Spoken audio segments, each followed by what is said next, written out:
বিয়েটা করার আগে আমার একটা শর্ত আছে। আমার ছেলেকে যৌতুক না দিলে এই বিয়েটা হচ্ছে না। তুমি সবকিছু শেষ করে দাও। আমি তোমাকে ডিভোর্স দিয়ে দেবো।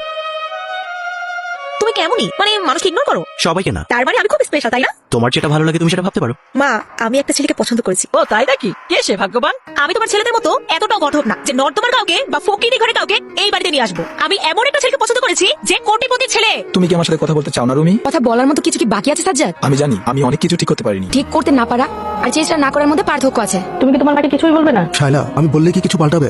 চুপ থাকলে কিছুই পাল্টাবে না। আমি না এইসবের মাঝখানে দাঁড়িয়ে থেকে একদম হাঁপিয়ে উঠেছি। আমি নীরব থাকতে চাই না রুমি, কিন্তু আমি মায়ের মুখের উপর কথা বলতে পারছি না। You look different tonight. ভালো নাকি খারাপ? Dangerously beautiful. একটা কথা জিজ্ঞেস করবো? বলো। তোমাকে দেখার পর আমার মনে হয় I'm falling for you. Will you be my? তোমাকে আমার ফিউচারে দেখা শুরু করেছি। আমার ছেলে আপনি মেয়েকে পছন্দ করেছে, বিয়ে করতে চায়। আমার তো সৌভাগ্য কিষান বাবাজি আমার মেয়েকে পছন্দ করেছে। এটা তো ভাগ্যের ব্যাপার। আপনার কোনো আপত্তি নেই তো? হতে থাকবে কেন? কিষানের মতো ছেলে আমার মেয়েকে পছন্দ করেছে, আমি তো এক পায়ে রাজি। নগদ 1 কোটি টাকা, আপনার মেয়েকে 30 ভরি গহনা, আর আমার ছেলেকে একটা গাড়ি দিলেই চলবে। এসব আপনি কি বলছেন? আমার মা যা বলছে একদম ঠিক বলছে। আপনারা যদি চলে যান আমি সমাজে মুখ দেখাতে পারবো না। আমার মেয়েটা কলঙ্কিত হবে। আমার কাছে যা আছে আমি সব গুছিয়ে দিচ্ছি। বিয়েটা হয়ে যাক, আমাকে 2-3 মাসের সময় দিন, আমি আপনাদের সব দেনা পাওনা দিয়ে দেবো। আমার বিছানায় বসে থাকা সাহস তুমি কোথায় পেলে? আজ তো আমাদের বাসর রাত। বাসর রাত? আমি তো এই বাসর রাত মানি না। তুমি আমার সাথে এরকম আচরণ কেন করছো? আজ তো আমাদের জীবনের প্রথম রাত। ভুলটা আমি করেছি, কারণ আমি ভেবেছিলাম তুমি কোটিপতির মেয়ে। তোমার মাঝে এতটা করি আমার জানা ছিল না। আজকের পর থেকে তুমি এই বিছানায় বসবে। এখান থেকে একটা বালিশ নাও, নিয়ে নিজে ঘুমাও। যাও। কি হচ্ছে কি স্যার? আমি তো ঘুমাচ্ছিলাম নাকি? ঘুমাচ্ছ কেন তুমি? বেলা 6টা বাজে, এখন কি ঘুমানোর সময়? এটা তোমার বাপের বাড়ি না। এখানে কাজের মেয়েরা যেভাবে কাজ করে খায় তোমাকেও ঠিক সেইভাবে কাজ করেই খেতে হবে। এই শাড়িটা ধুয়ে শুকিয়ে আয়রন করে আমার আলমারিতে উঠিয়ে রাখবি, যাতে একটু নষ্ট না হয়। নষ্ট হলে কিন্তু খবর আছে।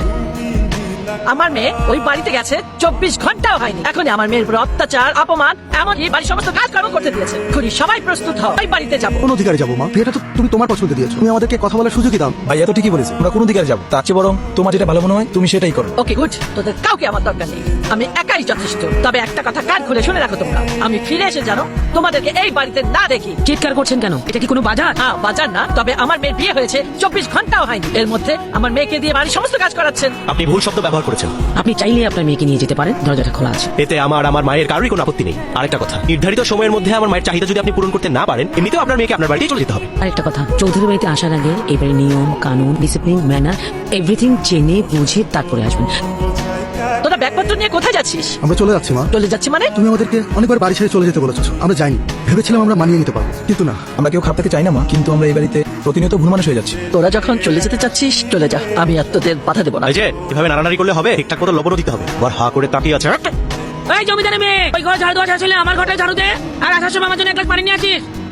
ওই তোর কত বড় সাহস? তুই ঝাড়ুটা ফেলি কেন? ঝাড়ু কি তোর বাপ কিনে দিয়ে গেছে? তোল এক্ষুনি আমার মায়ের ঘর ঝাড়ু দিয়ে যা। যে নবাব জাদি, এই কি এখানে শুয়ে শুয়ে ঘুমালে হবে? আর বিছানা কে গুছাবে? হ্যাঁ আবার তাকিয়ে আছে। কি হাতে কি জোর নেই? ভালো করে টেপো। আমার জীবনটা তুমি কেন নষ্ট করলে? আমি তোমার জীবন নষ্ট করেছি? আমি তো তোমার জীবন নষ্ট করিনি। মানে বিয়ে করলে কি কারো জীবন নষ্ট হয়ে যায়? হ্যাঁ, নষ্ট হয়ে যায়। তুমি কি বলতে চাও? আমি ভেবেছিলাম তুমি কোটিপতি ছেলে, তোমার লাইফ স্টাইল হবে অন্যরকম। আমি দেশ বিদেশ ঘুরে বেড়াবো, বিন্দাস লাইফ কাটাবো। এখন একটা ঘরের মধ্যে আমাকে আটকা পড়ে থাকতে হচ্ছে, বাড়ির সমস্ত কাজ করতে হচ্ছে। মানে তোমার ভাইয়েরা তাদের বউদেরকে নিয়ে কি দেশ বিদেশে ঘুরে বেড়ায়? যদি না ঘুরে বেড়ায় তাহলে তুমি কিভাবে আশা করছো যে আমি তোমাকে নিয়ে দেশ বিদেশে ঘুরে বেড়াবো? তাহলে এই সম্পর্ক রাখার মানে কি? তুমি সবকিছু শেষ করে দাও।